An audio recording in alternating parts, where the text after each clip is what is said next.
Recuerda que si quieres apoyar a este canal, lo puedes hacer fácilmente, suscribiéndote, dejando tu like, comentando y compartiendo este video.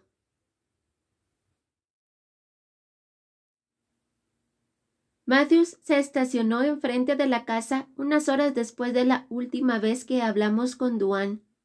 No llevaba la sirena encendida, pero para Caroline y yo, que lo observamos atravesar con prisa la banqueta hasta la puerta, era obvio que estaba apurado. Abrí la puerta y él nos saludó con la cabeza cuando entró. «Tenemos que hablar», dijo, dejando un portafolio en el sofá. Inmediatamente se puso a buscar algo en él. Sacó bonches de papeles, fotografías escaneadas y reportes oficiales. Después los acomodó en pilas mientras Caroline y yo intercambiábamos miradas de ansiedad. Finalmente abrió su laptop y la puso del lado de Caroline. «¿Ya pudo hablar con su ex esposo?», me preguntó. «Los de la prisión me dijeron que me van a devolver la llamada más tarde. Seguimos esperando. Caroline cree que quieren interrogarlo ellos primero». «¿Has sabido algo de mi hijo?», pregunté. Matthews negó con la cabeza. «Lo siento, pero durante las últimas 2 horas estuve en el teléfono con Duane y con varios departamentos de policía del área de Detroit. Duane les manda disculpas por no haber estado en contacto con ustedes, pero cree que vamos a hacer las cosas más rápido si obtenemos la información de primera mano. Casi todo el tiempo nos ha estado mandando cosas por mail. Les voy a contar todo, pero primero quiero que Nina vea esto». Se calló y hojeó unos papeles hasta que encontró lo que buscaba. Me extendió una copia granulosa de una fotografía evidentemente enviada por computadora o fax. Reconocí la boca delgada y los ojos oscuros de Carson Beckman, pero era un retrato muy diferente al niño que vi en la corte por última vez. Sus rasgos estaban más definidos y los cachetes ya no estaban llenos como antes, como si la piel hubiera perdido tensión en la superficie y se hubiera amoldado a una máscara suelta. Parecía asustado, como un animal frente a un depredador. Llevaba 3 aretes en la oreja derecha y 2 en la izquierda. A su aspecto descuidado se añadía una barba de chivo. «¿Lo has visto recientemente?», me preguntó Matthews. Negué insegura. «No creo, es difícil saber».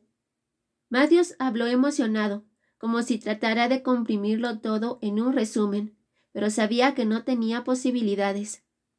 «Es la identificación de Carson que nos dio su último jefe, un servicio de entregas donde trabajó hasta hace 6 meses. La foto es de hace más de un año, así que probablemente desde entonces haya cambiado algo su apariencia. De todos modos, enviamos una copia al departamento de policía de Murphy, Tennessee, y dicen que concuerda con la descripción del sospechoso del asesinato de Julie Craven». Sacó otra foto, esta de una muchacha de universidad. Me la pasó y vio que se me desencajaba la boca. «Dios mío», dije. «Se parece mucho, ¿verdad?», concordó Matthews. «¿A quién?», preguntó Caroline. Dejé la foto con manos temblorosas. «A la maestra de mi hijo, Rachel Dutton».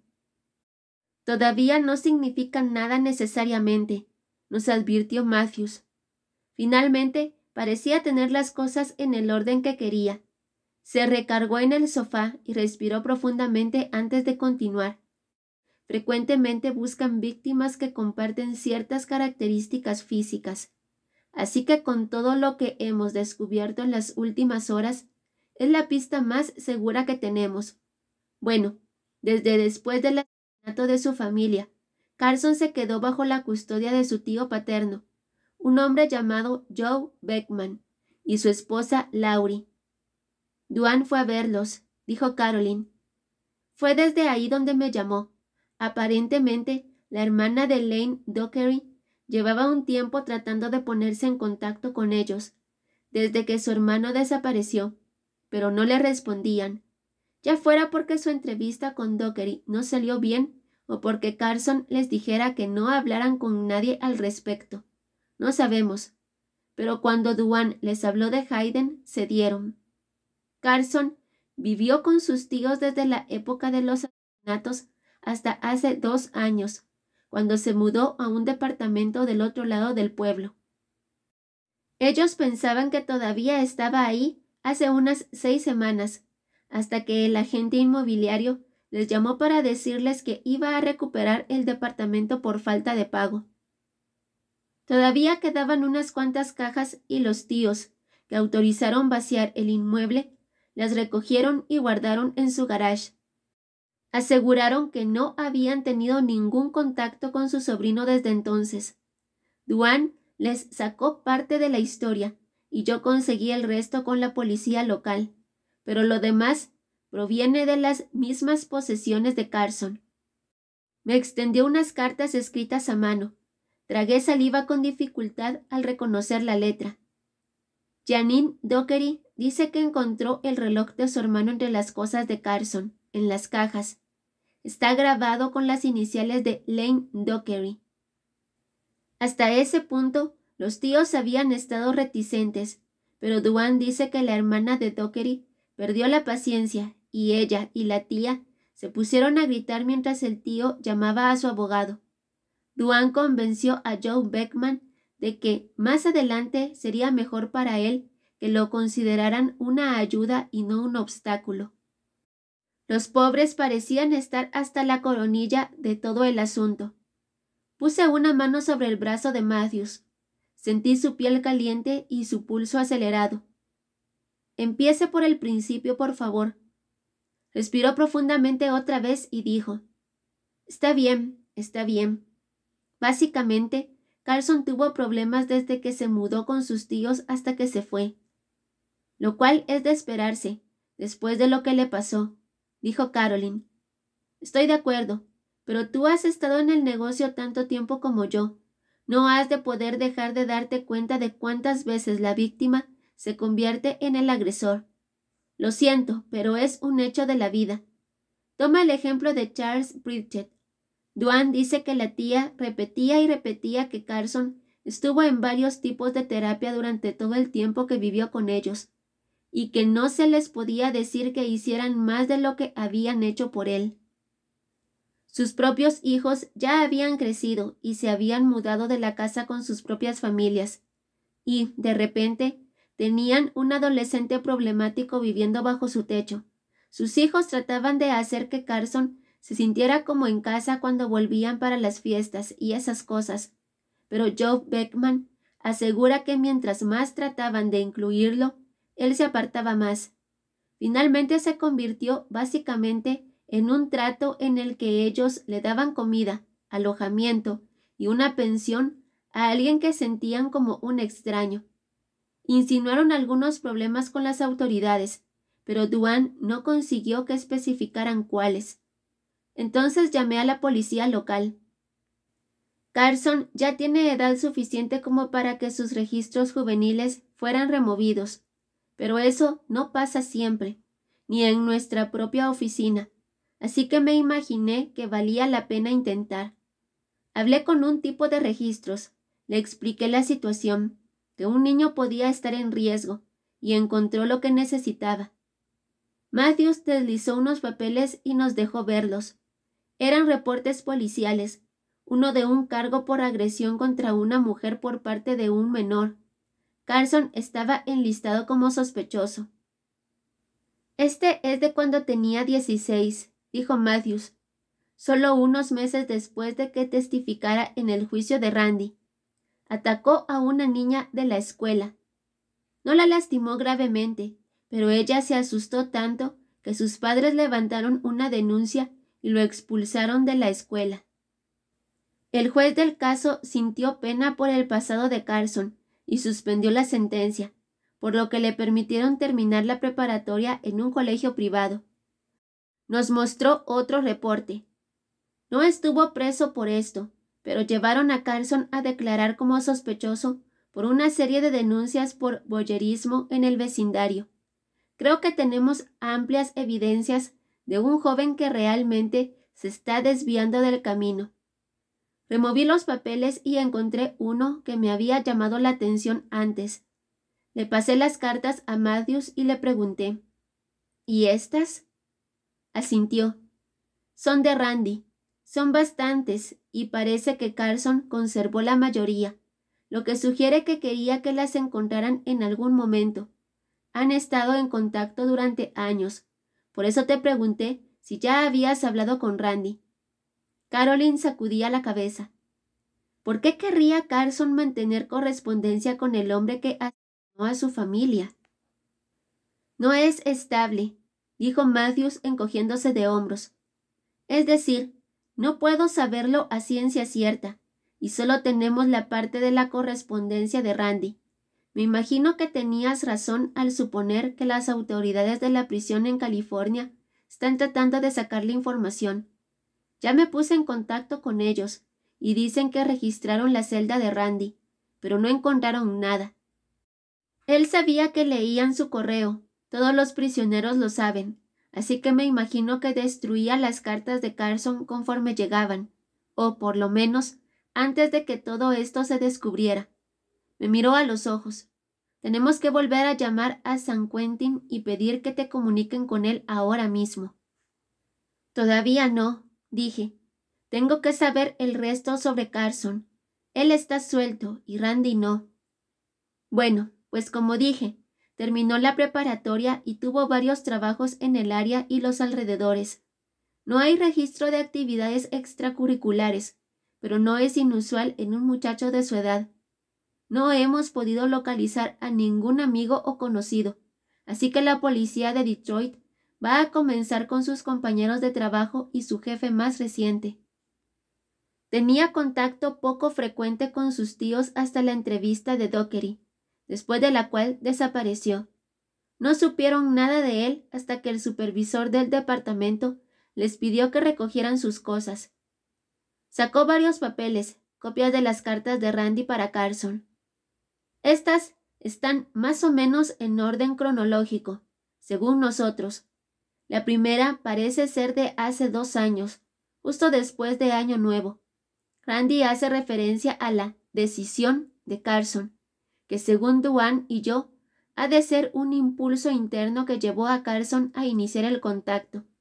En ese entonces tenía 21 años, y las enfermedades mentales más severas usualmente se manifiestan en finales de la adolescencia y principios de los 20.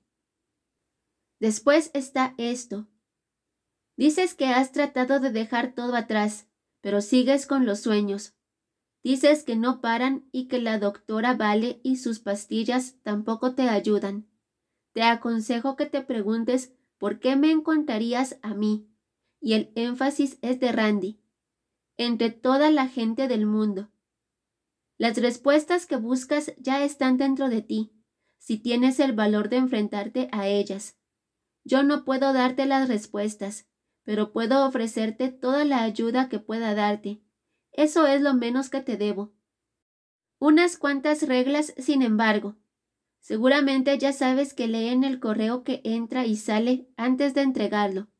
Lo más que puedo hacer es prepararte una especie de mapa, un modo de que navegues hacia tus propias respuestas. Ahora mismo te aconsejo que dejes de tomar las pastillas. Los medicamentos solo embrutecen tu alma y oscurecen la verdad. Dios, susurró Caroline. Matthews nos mostró otras cartas. Fíjense cómo empieza a dirigirse a Carson después de que llevan unos meses comunicándose. Vimos el nombre del destinatario, hijo. Me acordé de que Randy había tratado de comunicarse con nosotros después de que lo encarcelaron, de cómo le dirigía constantemente cartas a Hayden. Tragué saliva y sentí náuseas. Matthews continuó. Su código no era muy sofisticado, pero no tenía por qué serlo. A menos de que les digan lo contrario, los sensores de la prisión solo pueden buscar menciones abiertas de actividad criminal. La razón por la que el guardia empezó a sospechar fue que Randy mencionó la casa del organizador de fiestas en los días posteriores al intento de asesinarlo. Para tratarse de 2 tipos que tienen muy pocas oportunidades de convertirse en propietarios próximamente, encontramos muchas referencias a bienes raíces. De Randy, Mi sugerencia es que empieces con algo mucho más viejo, algo que tengas que arreglar y que nadie más quiera. El riesgo es mucho menor, porque esas estructuras usualmente están solas y separadas de las vecindades más populosas. Ya sé que no son tan atractivas o románticas como lo que tú llamas tu casa soñada o tu lugar ideal, pero te aconsejo ampliamente que empieces con algo más rudimentario. De otra forma, la casa idealizada podría necesitar más de lo que tú puedas soportar. Randy habla de que revise la zona de antemano. Le dice a Carson, asegúrate de familiarizarte con los otros posibles compradores que se interesen por tu adquisición. Le dice que busque pistas. Creemos que se refiere a familiares y vecinos. Instrucciones de cómo acechar a alguien, dije. Eso parece, y no mucho después empieza a haber referencia a la casa del organizador de fiestas. El momento coincide con el atentado fallido contra la vida de Randy. ¿Lo manda tras de Pritchett? Matthews nos miró. No podemos estar seguros, ¿verdad? Pero aparentemente Carson no estaba a la altura del trabajo, y algunas de las cartas más recientes de Randy son bastante provocativas. Esta dice: sobre tus páginas y más páginas de petulancia indecorosa, sobre lo bien que te fue con el lugar de Tennessee, y que quizá, como fue tu primer casa, podría ser tu mejor casa, y a lo mejor ya no quieres volver a mudarte. Los dos sabemos que las cosas no son así. Si alguna vez quieres tener ganancias serias, sabes que tienes que construir un portafolios completo. Es él, afirmó Caroline. Randy ha de haberlo enviado aquí después de que Pritchett te puso en evidencia. De hecho, la última carta que tenemos es de justo después de que Lane Dockery fuera a ver a Carson, justo antes de que Carson desapareciera del mapa. Randy dice: así que ya ves que puedo informarte sobre las oportunidades adecuadas. La casa del escritor. El énfasis es mío. Abre nuevas posibilidades de beneficios para ti. Ahora estamos unidos por algo más que nuestro pasado en común. Estamos unidos por un presente vivo y un futuro seguro. Tú eres mis manos. Los dos me estaban viendo cuando Matthews dejó la última página sobre la mesa. Apreté los dientes. Le dije a Matthews que llamara a la cárcel y pusiera las cosas en movimiento. Esa voz. Era impresionante. Aunque hubiera podido decir que la había bloqueado por completo de mi memoria, en cuanto se puso al teléfono, fue como si todos los días, desde la última vez que lo vi, además de haberlo oído en la grabación de la corte, hubiera estado oyendo su voz, arrogante y corrupta, en la parte trasera de mi cabeza. Después de que pasamos todos los trámites con las autoridades de la prisión y preparamos las grabadoras, ahora estaba ahí, en mi oreja, como si otra vez estuviéramos juntos en la misma habitación. Nina, ¿eres tú? Matthews y Caroline estaban pegados a mis hombros, oyendo por el auricular. El detective me había preparado sobre qué decirle, cómo reprimir las reacciones de miedo y de odio que sin duda sentiría, cómo darle a Randy la idea de que controlaba la situación para sacarle cualquier dato que pudiéramos obtener. En mi mente, lo más importante era Hayden, y respondí: Hola, Randy, soy yo. Por Dios, te oyes terrible. Enseguida me doy cuenta cuando has estado reprimiendo las lágrimas, tratando de ser fuerte. He leído estudios que dicen que la represión puede hacer que te dé cáncer. El cuerpo sencillamente se atraganta de tanta emoción y se envenena a sí mismo.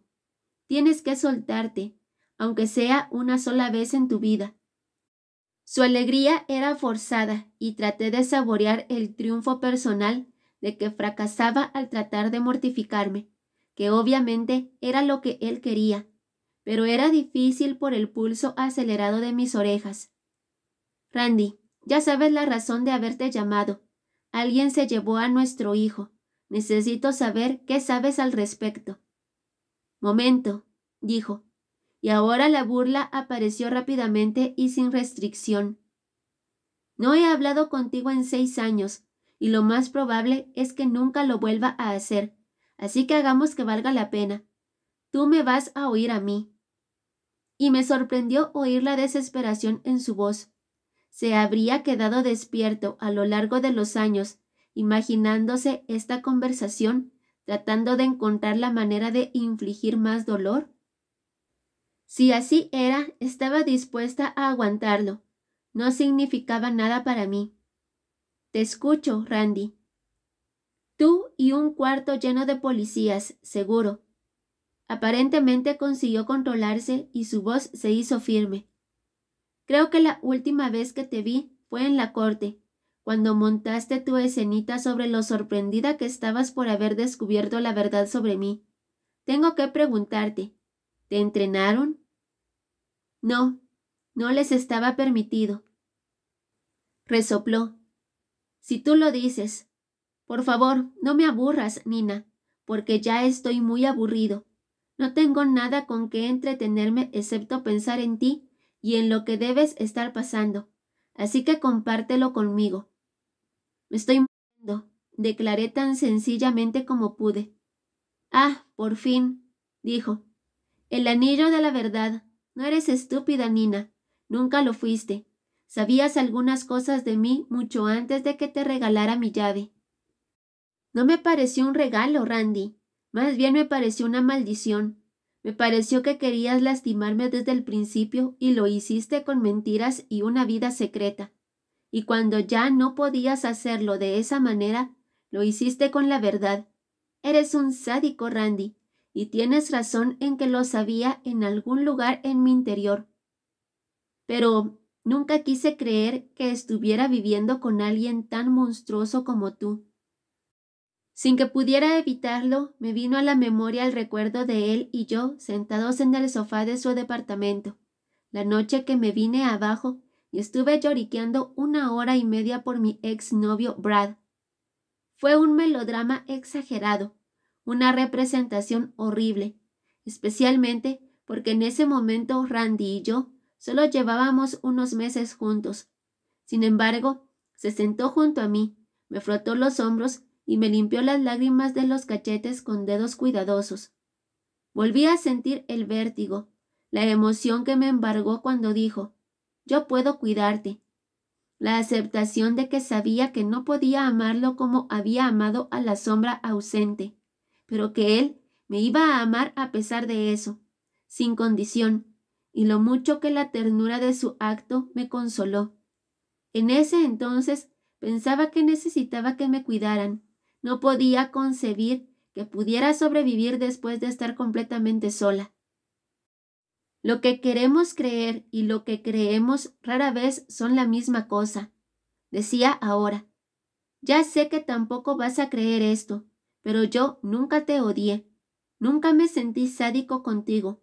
Sentía una conexión como nunca la sentí con nadie que conociera. Incluso consideré compartírtelo antes de Daphne Snyder. Quiero decir. Su voz creció acercándose a una especie de rapsodia. No puedes imaginártelo. La intensidad que se siente cuando tienes a otro ser humano a tu merced y... Tienes razón, no me lo imagino. ¿Dónde está Carson Beckman? ¡A lo que vas! Randy se rió y la risa se convirtió en tos. Tras un momento se controló y disculpó. Perdón, es que aquí no hay mucho que hacer más que fumar, y lo hago con gusto. Ahora, ya que están grabando esta conversación, no quiero dejar nada afuera. ¿Está bien? Quiero que puedas recrearla y buscar detalles y mensajes escondidos en ella. Pero te digo de una vez, gratis, que no los va a ver. Mis apelaciones ya casi se consumen y después de este asunto estoy seguro de que me van a dar fecha de ejecución, incluso en este estado cobarde. Así que no quiero que haya más mentiras entre nosotros, Nina, ni nada que no pueda verificarse por completo en un lapso de tiempo dolorosamente breve. Ya sé que ahora estás sufriendo, pero probablemente pronto llegará el momento en que desees el lujo de la incertidumbre. A veces es peor conocer el final. Te voy a decir la verdad, Nina. Pregúntame. ¿Dónde está Carson Beckman? Repetí. No tengo la menor idea. No me he comunicado con él, ni por teléfono ni por correo, desde hace ya varias semanas. Nada desde la primera vez que oímos sobre ti en las noticias. Inicialmente se suponía que iba a ir tras Pritchett, pero Carson es un muchacho de recursos limitados y poca experiencia, y nunca logró hacer muchos progresos. Creo que a lo más que llegó fue enviarle un artículo sugerente al viejo tonto, una forma de alardear sobre sus recientes hazañas y molestar a Pritchett al mismo tiempo. Me pareció que fue un buen detalle, pero no era la venganza que yo hubiera preferido. Pero luego Pritchett te encontró, y ahora yo tengo la corona de espinas puesta. Me doy cuenta de que tú y tus amigos policías pueden pensar que tengo a Carson a mi diabólica servidumbre, que le controlo la mente o alguna de esas pendejadas, pero les aseguro que el joven es un actor independiente. Yo no lo hice lo que es, simplemente lo descubrí.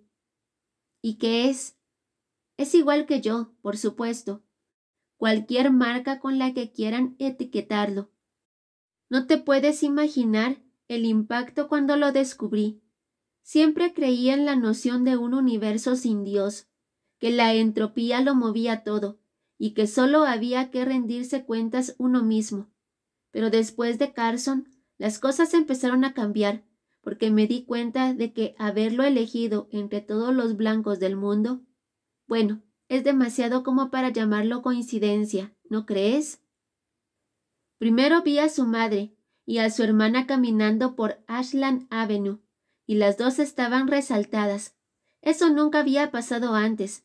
Dos personas resaltadas es una observación, pero en su momento lo achaqué al mero azar, pura suerte o una posible evolución de mi gusto.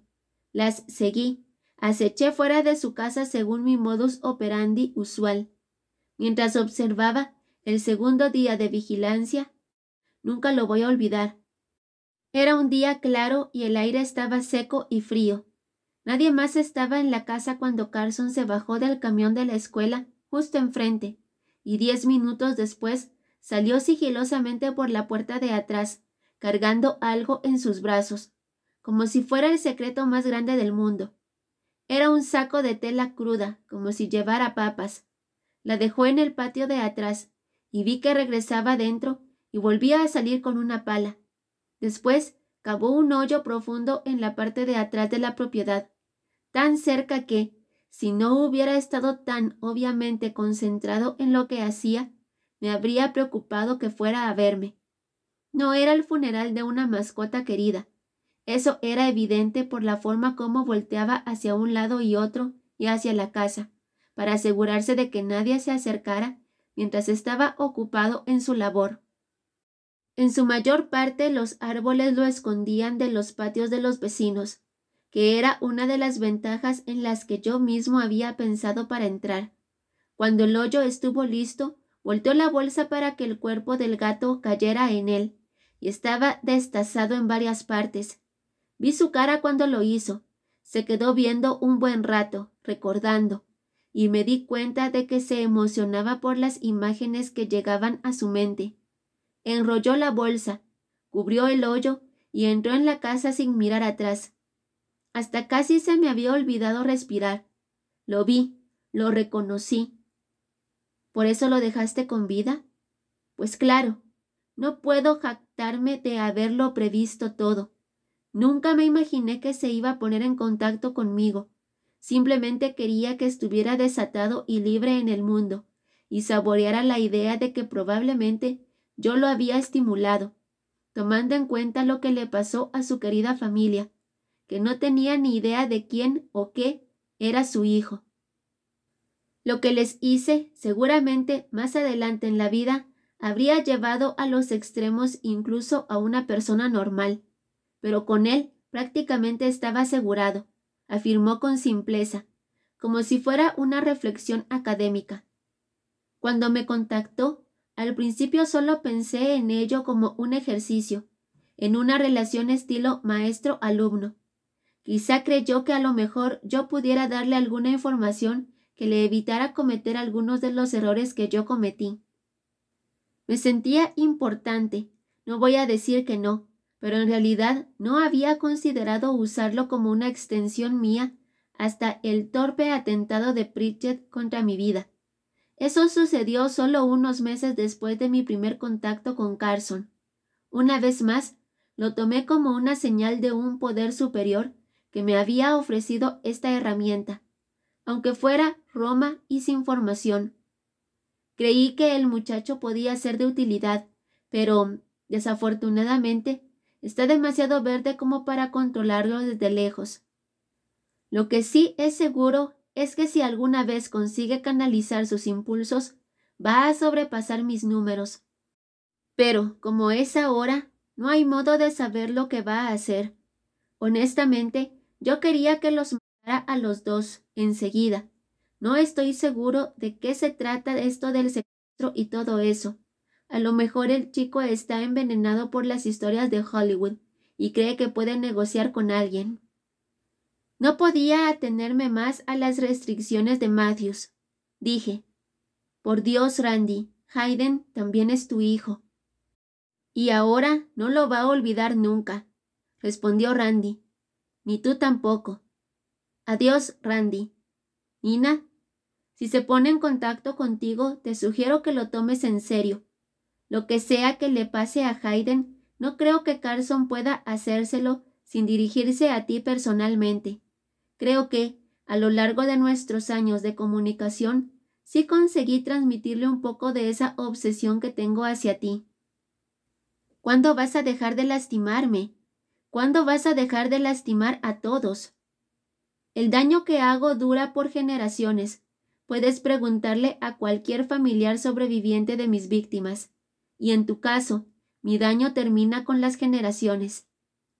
No pude evitar reírme de él, pero fue el tipo de ruido que nunca quisiera admitir haber hecho.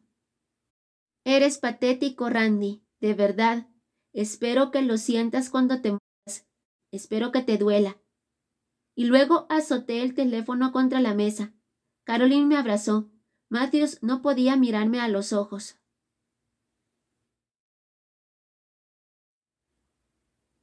Esa noche Caroline fue al supermercado a comprar provisiones. Llevábamos 2 días seguidos sin dejar la casa, y lo que quedaba en el refri era escaso o poco apetecible. Media coca de 2 litros sin gas, unas rebanadas de queso, un par de cenas congeladas, aderezo para ensaladas y uvas con hongos. Me acosté en el sofá mientras ella iba por las compras y pensé en Hayden, en Carson y en todo el asunto. Hacía horas que Matthews se había ido. Nos había asegurado que nos llamaría si se enteraba de alguna noticia. En la tele una serie balbuceaba y mascullaba, y las risas grabadas, que hasta en mi programa favorito me parecían odiosas, ahora me consolaban, como las olas en la playa de un mar extraño. No me di cuenta de que me había quedado dormida hasta que se abrió la puerta principal. Caroline se quedó parada sosteniendo mis llaves mientras yo parpadeaba y me sentaba. Estaba roja y no traía bolsas del supermercado. ¿Ahora qué? Pregunté. Vio detrás de ella, echó una breve mirada hacia la patrulla de policía que estaba estacionada en la entrada, volvió a mirarme y cerró la puerta. Voy a confiar en que vas a hacer lo correcto, dijo. No hagas que me arrepienta. Esto estaba en mi parabrisas cuando regresé de la tienda. Y sacó un sobre del bolsillo de su abrigo. Su mano estaba temblorosa, y noté el ligero estremecimiento en la mía cuando tomé el sobre. Era un sobre liso, blanco, tamaño carta, justo como el que Pritchett me había dejado del mismo modo, de la misma forma como Carson Beckman se lo había entregado a él. Adentro solo había una hoja de papel con caligrafía de molde escrita con marcador. Siga las direcciones y ven mañana a las 9. Solo Nina, sin policías, sin amigos. Si no vienes sola, le saco el otro. Después del texto había una lista de instrucciones de calles, derechas e izquierdas que, según lo que reconocía, me llevarían a una media hora al oeste de Kerry, en Chatham County. Era una de las pocas zonas rurales que quedaban en el área. Sobre todo, granjas que formaban pequeñas comunidades, invadidas por complejos aislados. Uno de los pocos lugares donde los residentes todavía luchaban contra Walmart. Las manos me temblaban tanto que no pude sostener el papel más tiempo. Lo dejé con cuidado en la mesita de centro junto con la laptop de Caroline. Me volví hacia ella. ¿Cómo que le saco el otro? ¿Qué significa? Contestó. Quería que primero lo leyeras. Yo creo que esa era la intención, y creo que hay que sentarnos. Después me entregó otro pedazo de papel doblado que venía con la carta. En él había escaneado una fotografía. La foto mostraba a mi hijo, con cinta de aislar en las muñecas y los tobillos, recargado en un sofá cuyo tapiz ha de haber estado de moda en los 70.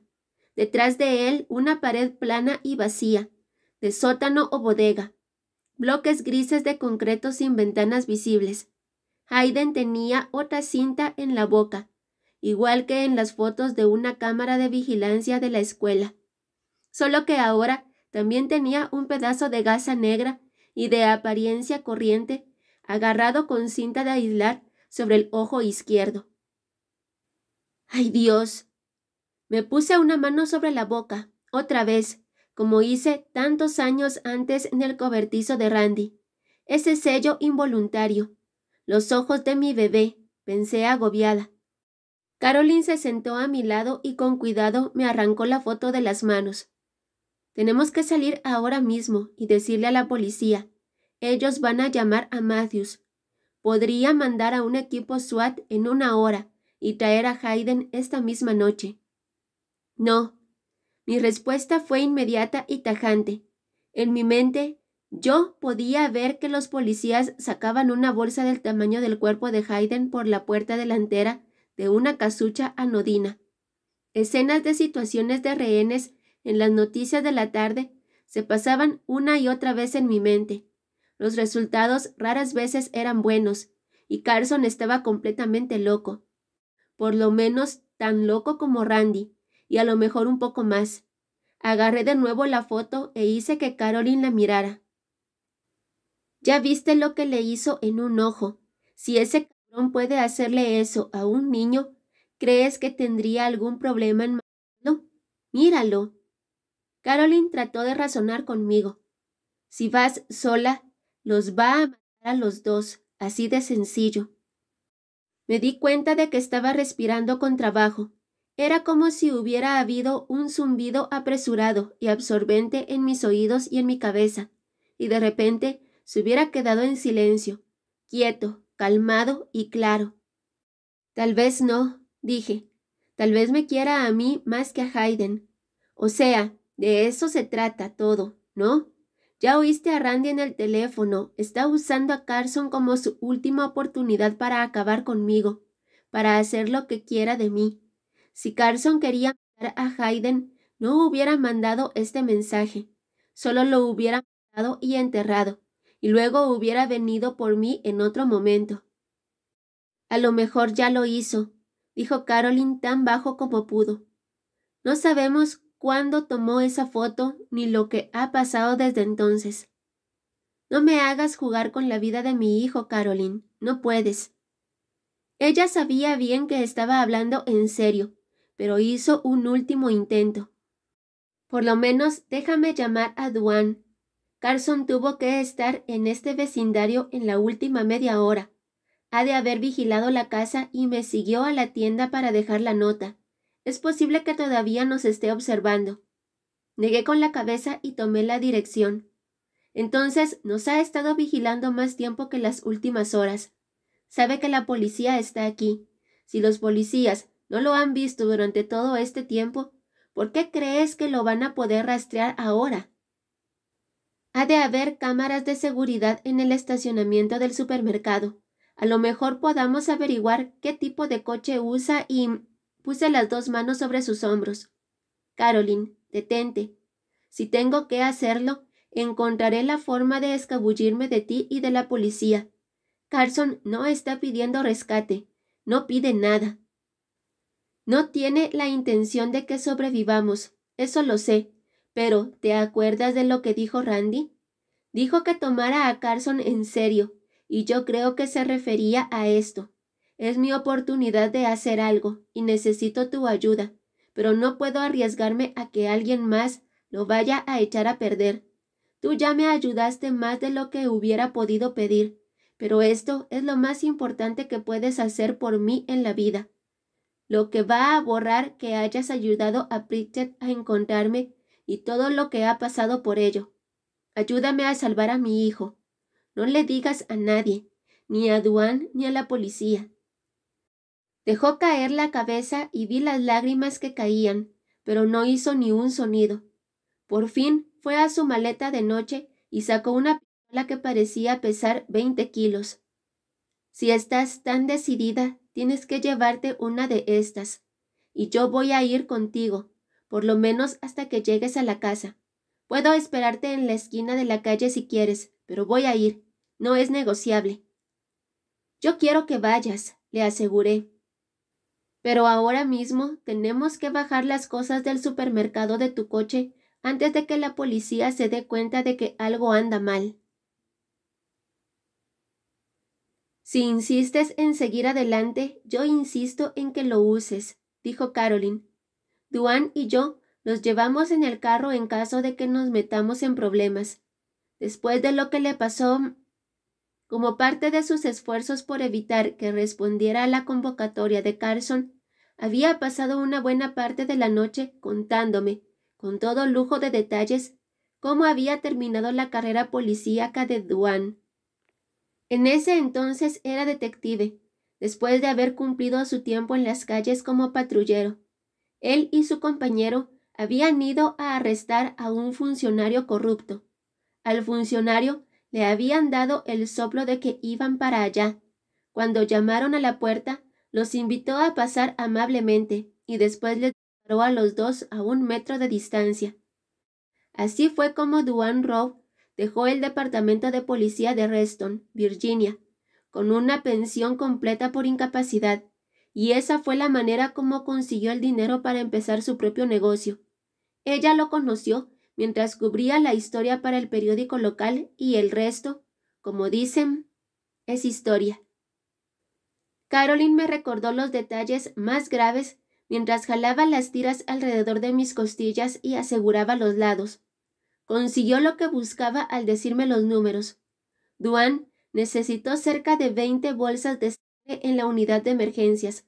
Se sometió a 8 cirugías diferentes en un período de 20 meses y soportó 4 años de una dolorosa terapia física durante su recuperación.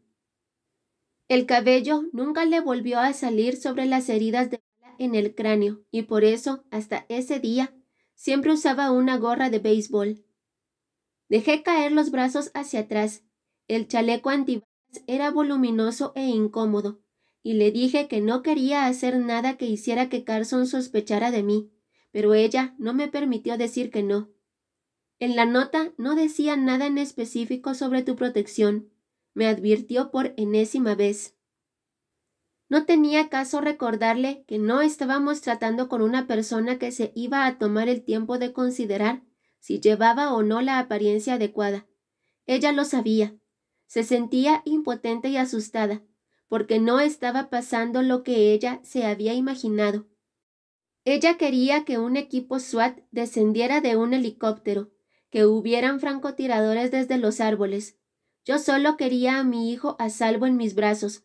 Era mi responsabilidad llegar a él, aunque fuera para que ninguno de los dos estuviera solo cuando Carson hiciera su movimiento final contra nosotros. Caroline me ayudó a ponerme el abrigo, luego dio unos pasos hacia atrás y me observó. Si te catea, lo sabrá de inmediato. Pero no importa, porque tú vas a estar cuidándonos. Me di cuenta, sombría y remotamente, de que, en ese punto, No tenía expectativas de sobrevivir. Hayden era lo único que importaba. Ese es el plan, dijo con un suspiro. Sabes que estamos haciéndolo todo sin saber realmente en qué nos estamos metiendo. Todas nuestras suposiciones podrían estar equivocadas. Podría estar trabajando con algún socio. Podría haber trampas idiotas en la casa. Podría verme cuando lleguemos. La detuve. Tienes razón, no lo sabemos, así que mejor nos ponemos en marcha con lo que tenemos. Eran las 7:30. El camino nos llevaría de media hora a 45 minutos, y yo quería tener mucho tiempo por si había tráfico o algún otro impedimento. Inclinó la cabeza contra la mía y nos quedamos así de pie, en contacto, mientras ella movía los labios en silencio. Cuando ella dijo amén, yo contesté amén. Habíamos pasado parte de la noche anterior buscando en Internet y viendo fotos satelitales de la propiedad que Carson nos había especificado en sus instrucciones. Era una casita en medio de 5 acres de tierra. Las escrituras todavía estaban a nombre del banco, pero la hipoteca estaba al nombre de un tal señor Abraham Locke. Encontramos un número en la guía telefónica. Caroline lo apuntó en una nota, donde incluyó la dirección de la casa y un resumen de nuestras intenciones, que les dejamos a los policías para que la encontraran en caso de que algo saliera mal. Estábamos actuando bajo la suposición de que el señor Locke no tenía nada que ver con el secuestro. Lo más probable es que estuviera fuera de la ciudad o Locke tenía 78 años y había sido viudo por más de una década. Sus hijos, ya crecidos, vivían en Florida. Por los planos que estaban disponibles en línea, daba la impresión de ser una casita acogedora, aunque con pocos lugares para esconderse. Tenía closets y un taller, pero toda la casa era de un solo piso y un sótano. Caroline pensaba que el lugar más probable para que Carson tuviera a Hayden era el sótano. Seguramente ahí había tomado la foto. Yo estaba de acuerdo, pero no podía ver esa foto más de unos segundos antes de sentir náuseas. Caroline me forzaba a verla una y otra vez. Me preguntaba qué veía, cuáles eran las salidas posibles, cómo íbamos a bajar a encontrar a Hayden y a sacarlo. Fuimos de un escenario a otro. Todos los resultados parecían desesperadamente malos. Pero ahora no teníamos más tiempo, así que fuimos al garage y no cerramos la puerta detrás de nosotras. Le dije a Caroline que planeaba traer a Hayden de regreso a casa antes de que el día se terminara. Caroline se detuvo un momento para hablar con los policías que estaban estacionados en la calle. «Voy a llevar su carro al servicio», dijo reclinada en la patrulla para hablarles por la ventana. Había hecho una cita para que se le revisaran los frenos antes de que todo esto pasara, y yo de todos modos necesito aire fresco. Pero no la molesten a menos de que sea importante. Hice que se tomara un Xanax. La señora necesita dormir. Cuando ya habíamos salido del vecindario, me arrastré fuera de la sábana bajo la que me había metido en el piso del asiento de atrás. «Me choca que hayas tenido que mentirles», dije. «A mí también». Era una mañana fría y gris, nublada, justo en el límite de frío que pronostican una lluvia helada o aguanieve. El tráfico estaba bastante pesado en la carretera interestatal, típico entre semana. Miré por la ventana a la gente que viajaba a diario en sus carros, parloteando por celular o canturreando cualquier canción que pasara en la radio. Pensé con mucha claridad, Dios mío, no tienen ni idea. No tienen idea de que es posible que vaya a ver a mi hijo por última vez. No tenían idea de que por el mismo camino iba una persona como yo, que alguna vez había compartido sus alegres e ignorantes filas, pero que ahora peleaba por la vida de la persona que más amaba. Deseaba decirles a todos que redujeran la velocidad. ¿No sabían lo fácil que era tener un accidente? Todas las consecuencias involuntarias que podía tener quitar la mirada del camino para contestar el teléfono o ajustar la estación de radio. Quería advertirles que abrazaran a la gente de sus vidas con muchísima fuerza, especialmente a los niños, que pasaran por alto las molestias cotidianas y celebraran cada momento que pasaran juntos. Yo me había quedado corta con Hayden, no lo había cuidado tanto como debía, no había alentado sus pasiones, no había memorizado sus ojos o su risa mientras crecía. Uno hace todo eso cuando es padre por primera vez, pero conforme pasa el tiempo, se olvida de que están cambiando y de que cada día es un día menos que va a tener con ellos. ¡Ay Dios! Mi dulce hijo querido. Recé porque estuviera bien, recé porque estos conductores apurados, que me parecían ingeniosas imitaciones de los vivos, apartados de todo lo que estuviera fuera de sus vehículos, se pusieran listos y se volvieran más diligentes para que no tuvieran que sentir el terror mordiente que sentía en mi interior. ¿Cuántos de ellos en ese mismo momento se sentían sofocados por negar sospechas inexpresadas, alguna vaga preocupación resultado del comportamiento de alguien cercano a ellos? ¿Qué tan atentamente cuidaban a sus propios hijos y cuántos ocultaban sus propios secretos? Una parte de mí quería envidiarlos por su inconsciencia, pero entonces, en ese punto, reconocí ese impulso como la más peligrosa de las seducciones. Fue mi propia negativa a enfrentar la realidad lo que me había llevado a ese momento. En cuanto salimos de la autopista I-40 y de Chapel Hill para entrar en Chatham County, el número de carros disminuyó y el camino se convirtió en uno estrecho de 2 carriles que se abría paso entre campos y bosques ondulantes. No dejaba de ver mi reloj. La noche anterior había sentido que el tiempo pasaba tan lentamente que iba a enloquecer, pero ahora cada segundo transcurría demasiado rápido. Seguimos las instrucciones de Carson hasta Old Lister Road, una granja vacía y destruida desbordante de uva kudzu marcaba la vuelta. Un poco más de 1 kilómetro adelante vimos el borde de la propiedad del señor Locke. Había un buzón de metal color beige de pie entre los árboles al final de una entrada de grava.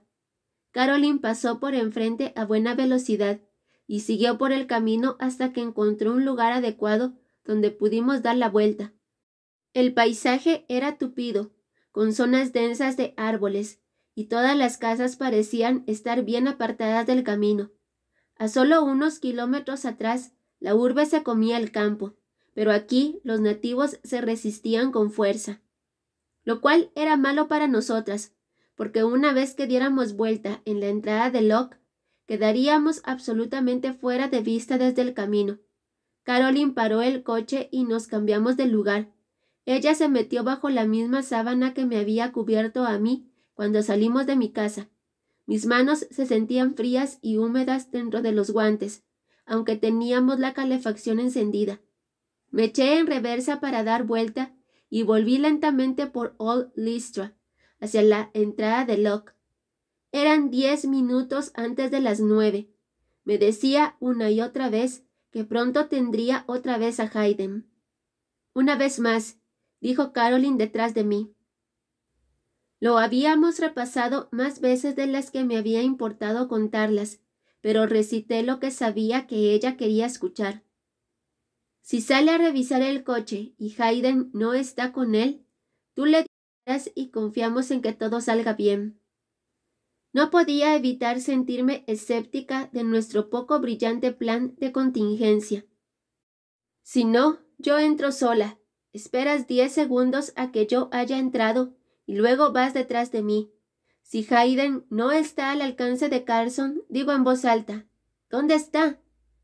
Tú vas por atrás y revisas la puerta del sótano, que, si los planos eran precisos, debería ser accesible desde el patio trasero, pero lo más probable es que Carson tenga a Hayden con él si quieren negociar su libertad. Cosa que no quiere, porque lo hubiera especificado en su nota. No sabemos nada seguro. Caroline decidió que era la hora del amor duro. Sí sabemos. No voy a entrar hasta que sepamos que Hayden está vivo.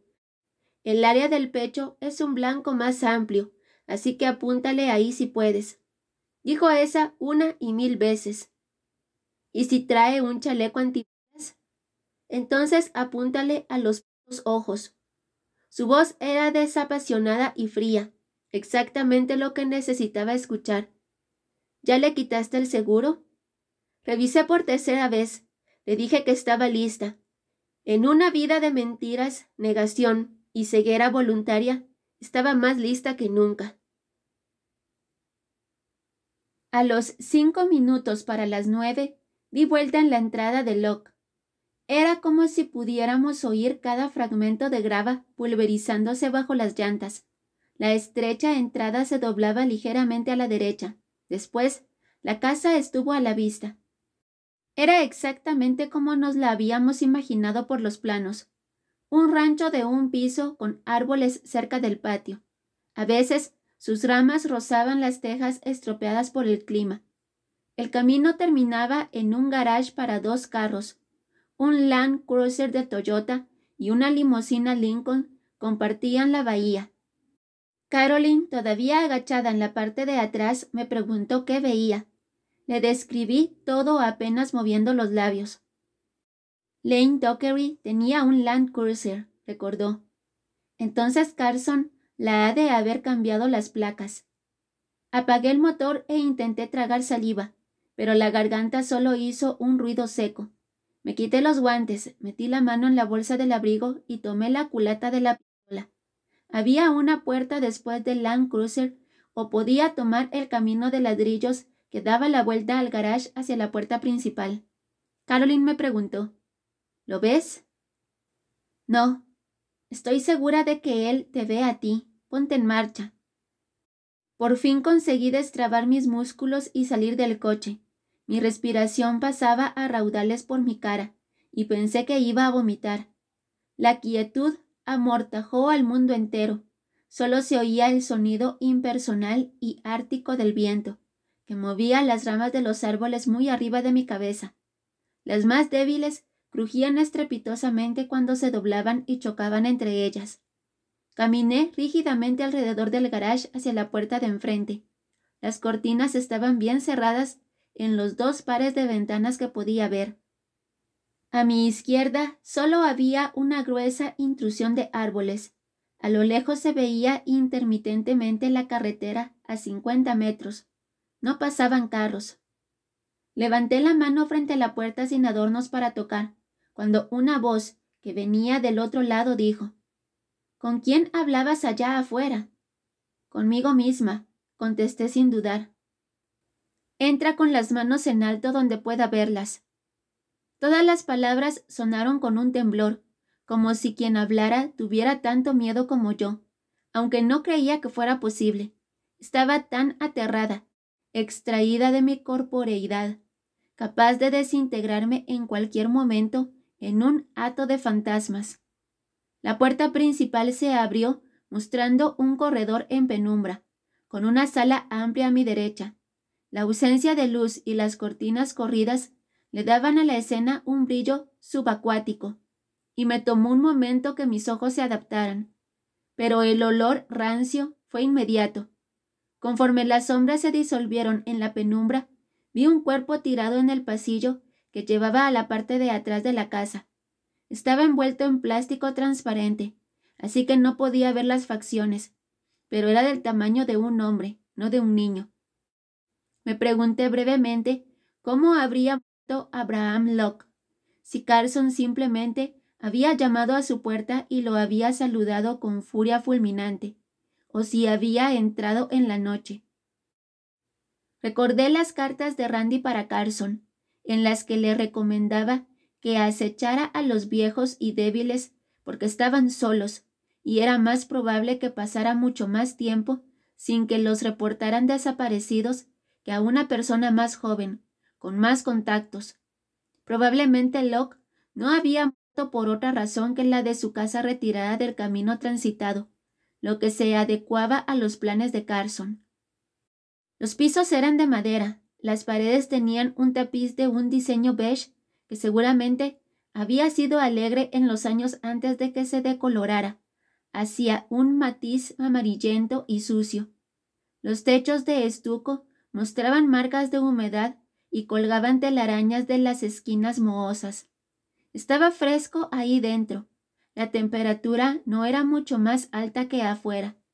En algún lugar de los cuartos más lejanos de la casa, un reloj avanzaba ruidosamente. Me volví hacia la derecha y vi a Carson Beckman sentado en la sala, en un desgastado sillón de terciopelo falso frente a una chimenea fría y vacía. Me miraba con atención estática en la penumbra, evaluando el nivel de mi miedo. Un pescado considerablemente grande estaba montado sobre el marco de la chimenea detrás de él. Una forma de pez retorcida y plateada, con la boca abierta y los ojos de canica vacíos. Había fotos familiares enmarcadas en la pared. Locke con su difunta esposa y sus hijos, todos vestidos a la moda de hacía una década. Había un sofá bajo las cortinas de la ventana. Una vieja sábana o colcha gris se extendía sobre los cojines. Carson llevaba un arnés y mi hijo iba atado en la parte de delante. Obviamente, era un artilugio improvisado. Hayden era demasiado largo para él, pero cuando Carson se paró, se hizo evidente que también era efectivo. El cuerpo de mi hijo se movía en sintonía con el de su captor. Las manos de Hayden estaban sujetadas delante de él, y llevaba la misma cinta en la boca. Los dos ojos estaban cubiertos con gasa. Sus pies estaban libres, y pateaban. Se me escapó un gemido involuntario cuando vi su absoluta vulnerabilidad. Hayden lo oyó, y empezó a retorcerse y a gritar tras su mordaza. Carson llevaba una escopeta recortada que apuntó hacia mí. Mantuve las manos arriba. Carson sonrió. No puedo comprarme una de estas en Illinois por mis antecedentes de salud mental. Por suerte el dueño de esta casa tenía una en el closet. No podía despegar la mirada de Hayden. Estaba luchando y Carson se mecía 1 pulgada o 2 a cada lado, tratando de mantener el equilibrio contra los 25 kilos de niño que trataba de zafarse de su pecho. «¡Ay Dios, mi amor!», susurré. «Mamá está aquí». No era el mismo Carson que había estado en la corte la última vez que lo vi, ni siquiera el mismo muchacho solitario y condenado de la identificación que me había señalado Matthews.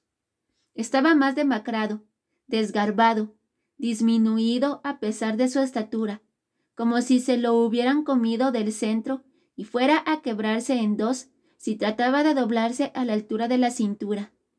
Llevaba unos pantalones de mezclilla tan flojos que parecía que se iba a tropezar con ellos, y botas de excursionista sin anudar demasiado grandes para sus pies.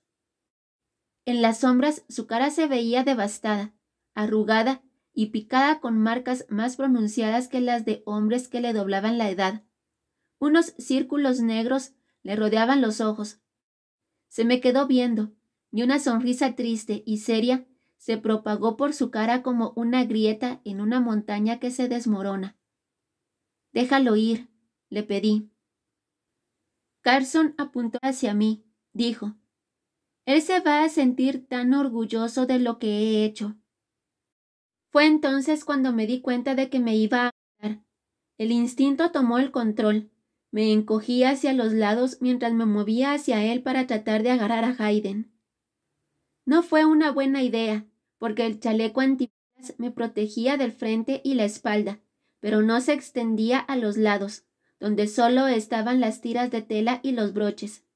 El estallido de la escopeta fue enorme y de alguna manera hueco, como un muro de piedra, desplomándose contra un piso de mármol. Recibí el golpe de lleno en las costillas y choqué contra la pared del recibidor.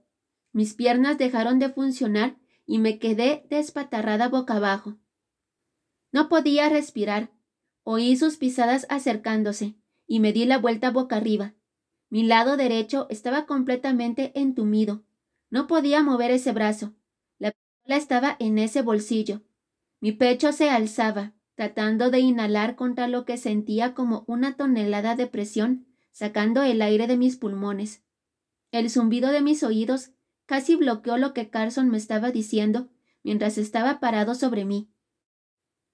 La semana pasada los iba a matar a los dos, dijo sonriendo de una manera remota. Pero luego te seguí a la escuela cuando fuiste a recoger a Hayden, y entonces vi a la maestra. Esa mujer era exactamente mi tipo. Resaltó y cambié mis planes. Apuesto a que tu esposo se encantó. De todas maneras, solo lo pospuse. Traté de decir mi ex esposo, pero sin aire era imposible. No escuché lo que él escuchó, pero volvió la cabeza, se volteó rápidamente y con una agilidad sorprendente para una persona que tiene amarrada a otra al pecho, disparó con el segundo cañón a través de la ventana del frente. Las cortinas se separaron, el vidrio se hizo pedazos, y vi a Caroline sacudir una mano cuando caía al suelo. Se estaba acercando a la puerta, agachada, pero él la había oído. Traté de gritar y respiré fuego. Hayden todavía giraba a través de la mordaza, y Carson le pegó en la cabeza antes de volverse otra vez hacia mí. «No juegas limpio», me reprendió. «Se suponía que tenías que venir sola. Aunque no esperaba que lo hicieras, pero esa ya cayó, y estoy listo para todos los que vengan. Dios, ¿no es increíble sentir?» Se arrodilló y me pasó una mano por el cabello. El mundo me dio vueltas y el pie de Hayden, que pateaba, me rozó el brazo. Traté de agarrarlo, pero Carson me empujó la mano mientras se paraba y abría la culata de la escopeta. Sacó de ahí los cartuchos vacíos y 2 proyectiles más de la bolsa de su pantalón. «Te puedo decir una cosa que a lo mejor te tranquiliza», dijo Carson. «No pude matar a tu hijo. Randall me dijo que cerrarle los ojos a un niño era especial, que ellos ven cosas especiales y que era una especie de exquisitez. Él piensa que soy igual a él, pero no es así. Yo no podría hacérselo a ningún niño. Ni siquiera le toqué los ojos. Eso solo fue para hacer que vinieras. Lo intenté, pero no pude. Es muy parecido a como era yo, mucho antes de que todo empezara. Quiero que tenga una oportunidad, lejos de ti y de su padre. Me lo voy a llevar conmigo. Es mi hermano». Yo boqueaba como un pescado fuera del agua. Pensé en el róbalo montado encima de la chimenea. «Tu esposo fue el único que me reconoció por lo que de verdad era», dijo Carson tranquilamente. «Si alguien más lo hubiera sabido, habría tratado de encerrarme, pero Randall me entiende. Él sabe cómo es vivir completamente solo, sin que nadie pueda conocerte realmente, lo que de verdad te sucede por dentro. Durante todos esos años, desde que empecé a crecer, yo sabía que me pasaba algo malo. Soñaba que le hacía cosas a la gente, cosas horribles y espantosas, y sabía que no estaba bien. Sabía que no le podía contar a nadie. Así que lastimaba otras cosas. Pero después Randall Roberts Mosley entró en mi hogar, y aún después de dejarme vivo, en realidad nunca me dejó. Seguía soñando todas esas cosas que quería hacer, pero ahora también soñaba con él. Pensé en ponerme en contacto durante años y años antes de contactarlo de verdad. Eso fue lo más valiente que hice en mi vida, poner la primera carta en el correo. Cuando me respondió, cuando me di cuenta de que me entendía porque hablábamos en código, fue entonces cuando supe que en realidad podía hacer las cosas con las que siempre había soñado. Él me dio la fuerza para dejar de resistirme, para aceptar quién era y salir a buscar los rostros de mis sueños. «Él es una mierda», conseguí decir. Carson me miró con tristeza. «Lo sé», dijo, «pero yo también». Hayden lo volvió a patear y esta vez su tierno piececito se atoró entre el cañón y la culata. Gritó. Carson se rió y movió su pie. La puerta principal se abrió. Carson se volvió mientras Caroline se tiraba a través del pasillo.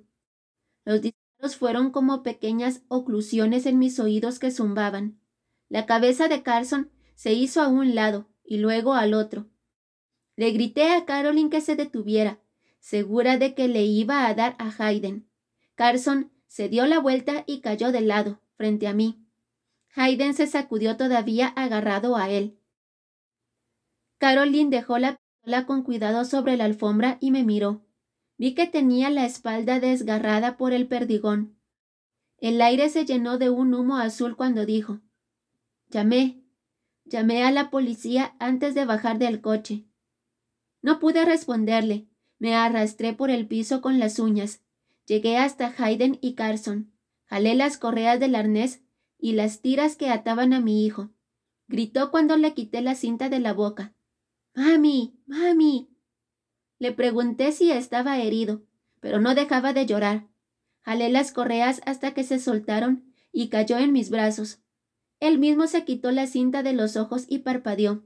Vi el azul de sus pupilas y entonces perdí el control y me puse a gritar y a llorar con él. Finalmente dejó de sollozar y consiguió decir: Mamá, ¿estás bien? No le dije que cada vez era más difícil respirar.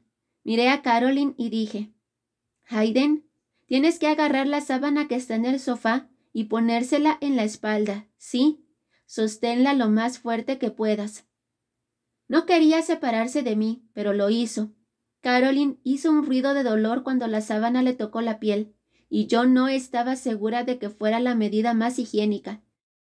Ella no llevaba chaleco, así que no había habido nada que absorbiera la explosión más que carne y hueso. Me miró fijamente, parecía más exhausta que nada. Supuse que estaba en shock, y su siguiente comentario no me dejó la menor duda. Te doy el chaleco y consigues que te dispare en el único lugar donde no te cubre, dijo con un tono de voz de alguna manera intrigada y sorprendida. Seguramente voy a tener problemas por no haber llamado antes a la policía, así que más te vale vivir lo suficiente para explicárselo todo a Duane. La ejecución de Randall Roberts Mosley se programó para el 10 de marzo a las 6 de la mañana. Todavía era de madrugada cuando llegué a la penitenciaría. Pasé junto a un pequeño grupo de opositores a la pena de muerte que alzaban pancartas y velas mientras marchaban afuera de las rejas. En un reportaje me enteré de que algunos de los familiares de las víctimas de Randy estaban entre los manifestantes. Admiré su capacidad de perdón y su idealismo, pero yo nunca podría estar en sus filas. Por Randy, no.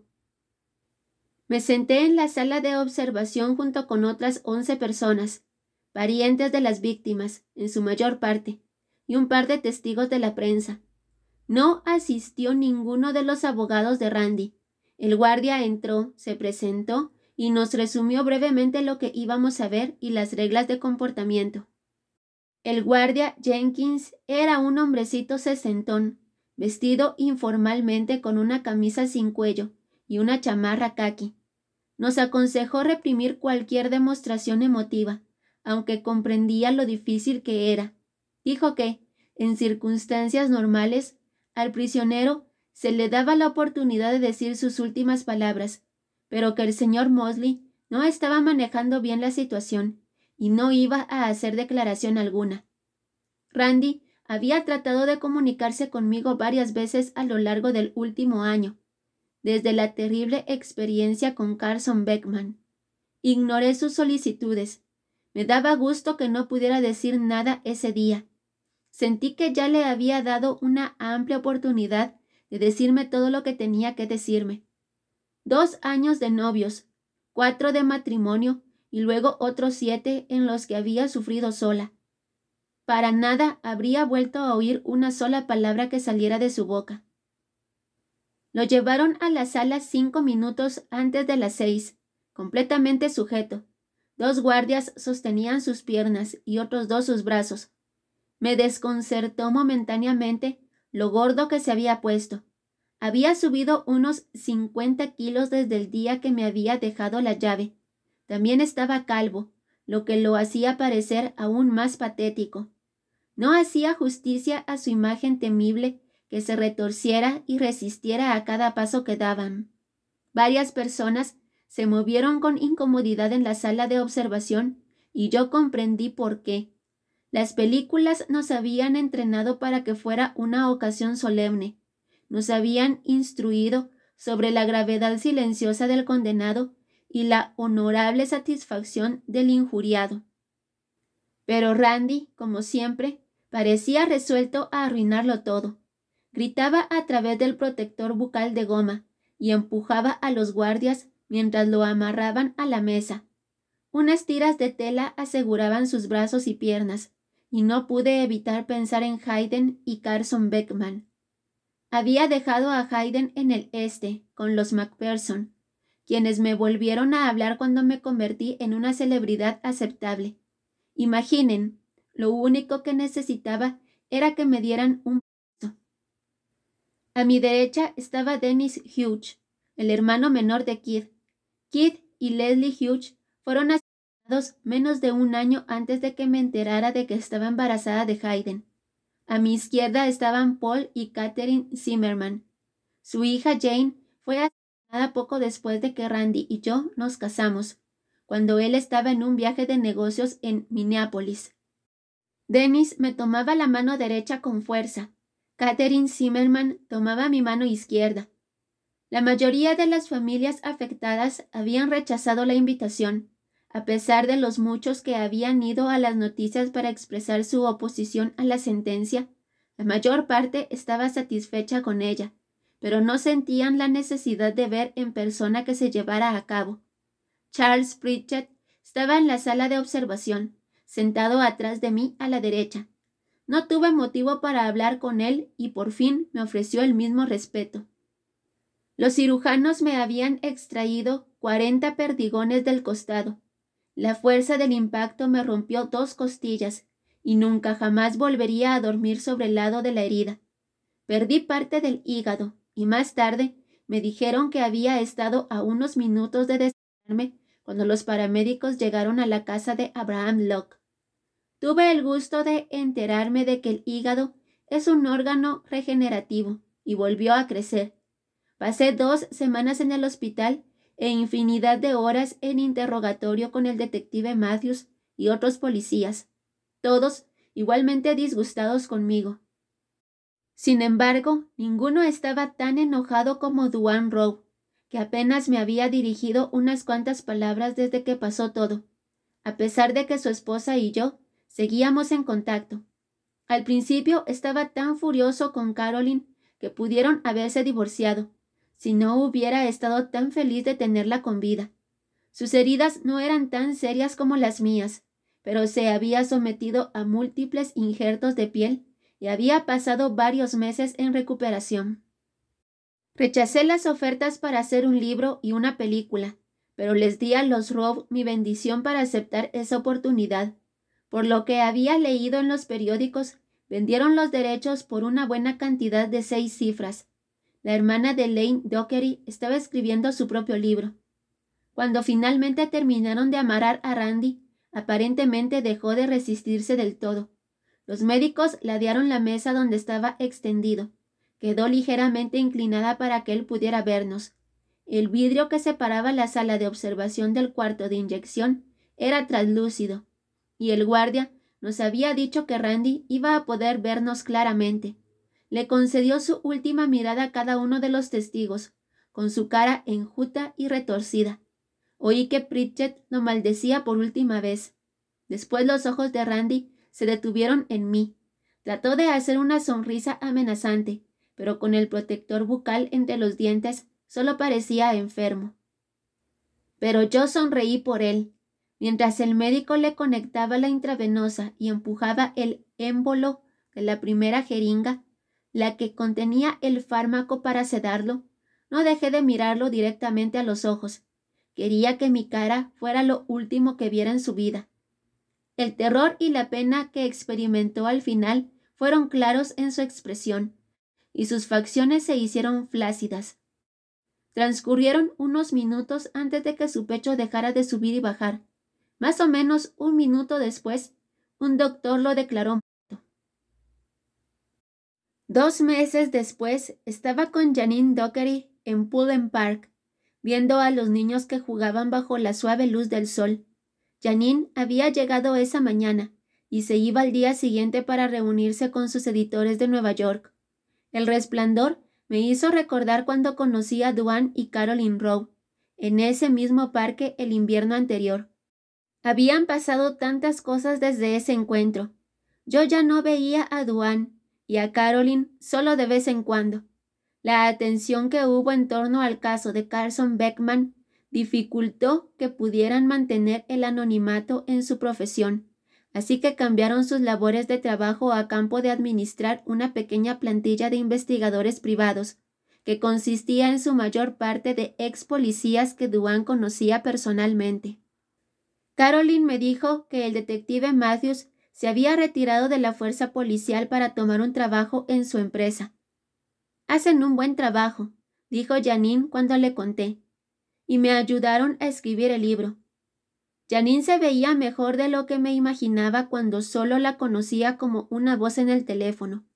Era una mujer delgada y de facciones delicadas, de 58 años, con ojos avellana y cabello castaño rojizo, ligeramente encorvada por un inicio temprano de osteoporosis. En ella, las arrugas que se amontonaban en su rostro cuando sonreía eran un rasgo atractivo en vez de desagradable. Su voz seguía siendo el mismo ruido grave y gutural, y disfruté escucharla mientras me contaba las fechas de publicación de su libro de no ficción. No dejaba de referirse a él como el libro de Lane, pero yo sabía por Caroline que Janine había hecho casi todo el trabajo. «Discúlpeme por no haberle ayudado más», reconocí. «Necesitaba olvidarme de eso lo más que pudiera». Ella sacudió una mano sin darle importancia a ese asunto y mordió un poco de su helado con cuidado para que no chorreara en su traje sastre rosa. Miró hacia los columpios. «Gracias por dejarme venir a visitar a Hayden», dijo. «Necesitaba ver la vida que se había salvado. Necesitaba saber que la muerte de Lane había ayudado a alguien de alguna manera». En una de las últimas cartas de Randy para Carson Beckman había una mención de los arreglos finales a la propiedad del escritor. Randy decía que la vista sonaba espectacular, pero que probablemente Carson debió hacerlos más lejos de su propiedad. Janine y una multitud de policías de Illinois habían peinado las cuadras aledañas al apartamento que Carson rentaba antes de que lo desalojaran. No encontraron nada. Probaron por la red suburbana donde vivían sus tíos. A 5 kilómetros de su casa había una construcción de edificios abandonada porque un grupo de ambientalistas habían demandado exitosamente a la constructora por estropear un santuario de aves a la orilla de un río. En parte del terreno ya se habían empezado el aplanado y la excavación de los cimientos. Encontraron el cuerpo de Lane Dockery bajo una pila de escombros, en uno de los hoyos vacíos, entre los huecos de la tubería y las ramas de árboles. Leía la noticia con pena y arrepentimiento. Recordé que mi parte vengativa le había deseado lo peor a Dockery, cuando durante todo el tiempo él solo había querido contar una historia que le parecía fascinante. Aparentemente, el público lector estaba de acuerdo. La versión del caso Randy Mosley, Carson Beckman de Janine aparecía apenas en 2 semanas y ya era un best-seller en Amazon y otras preventas. Ella no me lo dijo con orgullo, sino como advertencia de que la publicidad podía ser molesta para mí por un poco más de tiempo. A pesar de que le había dicho que necesitaba olvidarme de todo, el olvido desde hacía mucho no era una opción para mí. No podía dejarlo todo atrás y las dos lo sabíamos. «Parece que le está yendo muy bien, tomando en cuenta por lo que pasó», dijo Janine observando todavía a Hayden. «Al principio no fue así», le aseguré. «No estaba herido, pero tuvo que quedarse en el hospital unos días para que se le pasara el shock. Tenía pesadillas y los dos estábamos en terapia. No sabía si las sesiones con el loquero que nos habían recomendado en el hospital me estaban ayudando, pero parecía ayudar a Hayden. Había regresado a la escuela y se estaba reponiendo en las clases a las que había faltado durante el resto del invierno después del secuestro. En ese mismo momento, Él, Caleb McPherson y otros niños se turnaban para empujarse demasiado alto en los columpios. Les grité que tuvieran cuidado, y Hayden me respondió, «Sí, mamá», y enseguida ignoró mi advertencia, columpiándose aún más alto que antes. Me parecía peligroso y me froté las manos con nerviosismo. Janine Dockery se acercó y puso sus manos frías sobre las mías. Eran firmes, tranquilas y reconfortantes. «Es una buena señal que no tenga miedo», dijo. Quería creerle. Quería entregarme al poder de la simple valentía en un mundo donde habían muchas cosas que temer, pero ignoraba la verdad de fondo, que el miedo a veces te dice algo que necesitas saber, y eso me había costado. Me había estado costando durante años. Le dije a Janine, «Estoy tratando de encontrar la línea entre una cautela saludable y la paranoia. Es un poco difícil». «No lo hagas», contestó bruscamente y las dos nos reímos un poco. La mayoría de la gente va por su vida sin darse cuenta, y a la mayoría le funciona bien. Hayden y tú saben más de los verdaderos peligros del mundo de lo que cualquiera debería saber, pero el peligro no lo es todo. Mira a tu alrededor. Piensa en que tú estás aquí, viva, y te recuperaste de tus heridas físicas. Todo eso son bendiciones. Tu hijo es una bendición. Ahora te corresponde a ti sacar algo bueno de lo que se te ha concedido, con todo y las cicatrices. Esas eran las palabras más generosas que alguien me había dicho desde que todo empezó, y se me llenaron los ojos de lágrimas a pesar de mis esfuerzos. Janine, que empezaba a reconocer como una mujer verdaderamente fina, sacó un pañuelo de su bolsa y se disculpó con amabilidad mientras yo me limpiaba los ojos. Se acercó a los columpios y le dijo a Caleb que se sentara en el columpio junto a Hayden, y después, uno por uno, los empujó a los dos. Pensé que era algo bueno que hubiera terminado el trabajo de su hermano. Mi celular empezó a sonar y lo saqué de la bolsa de enfrente de mis shorts. El identificador decía que era alguien de Data Managers, aunque me había tomado el día libre. Sabía qué significaba eso. Desde que había regresado al trabajo, las tibias insinuaciones románticas de Jim Pendergast, mi jefe, habían pasado a una nueva etapa.